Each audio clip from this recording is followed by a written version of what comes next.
A minha irmã Benita vai aparecer. Passa a bola. Obrigado. Pode começar. Presta atenção. Vocês têm que começar, né? Hoje eu preciso te encontrar de qualquer jeito, nem que seja só pra te levar pra casa, depois de um dia normal. Os olhos de promessas fáceis e te beijar a boca de um jeito que te faça rir, que te faça rir. Hoje eu preciso te abraçar, sentir o cheiro de roupa limpa, ouvir os meus anseios e dormir em paz. Hoje eu preciso ouvir qualquer palavra tua, qualquer frase exagerada que me faça sentir alegria e estar vivo.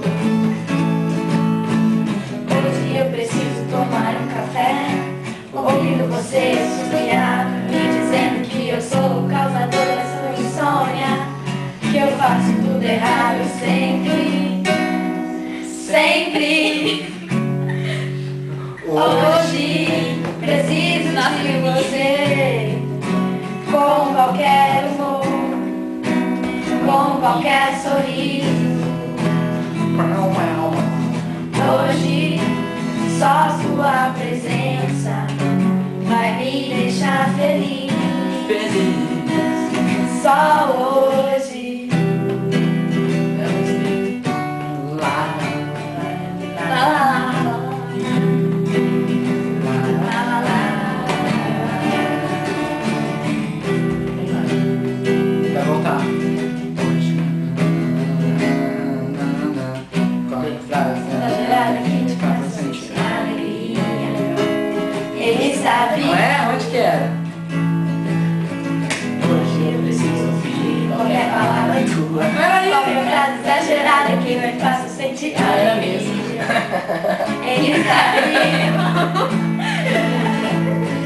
Hoje eu preciso tomar um café, ouvindo você suspirar, me dizendo que eu sou o causador da tua insônia, que eu faço tudo errado sempre, sempre.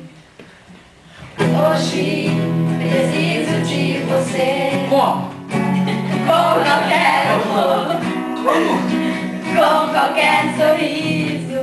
Tá lindo?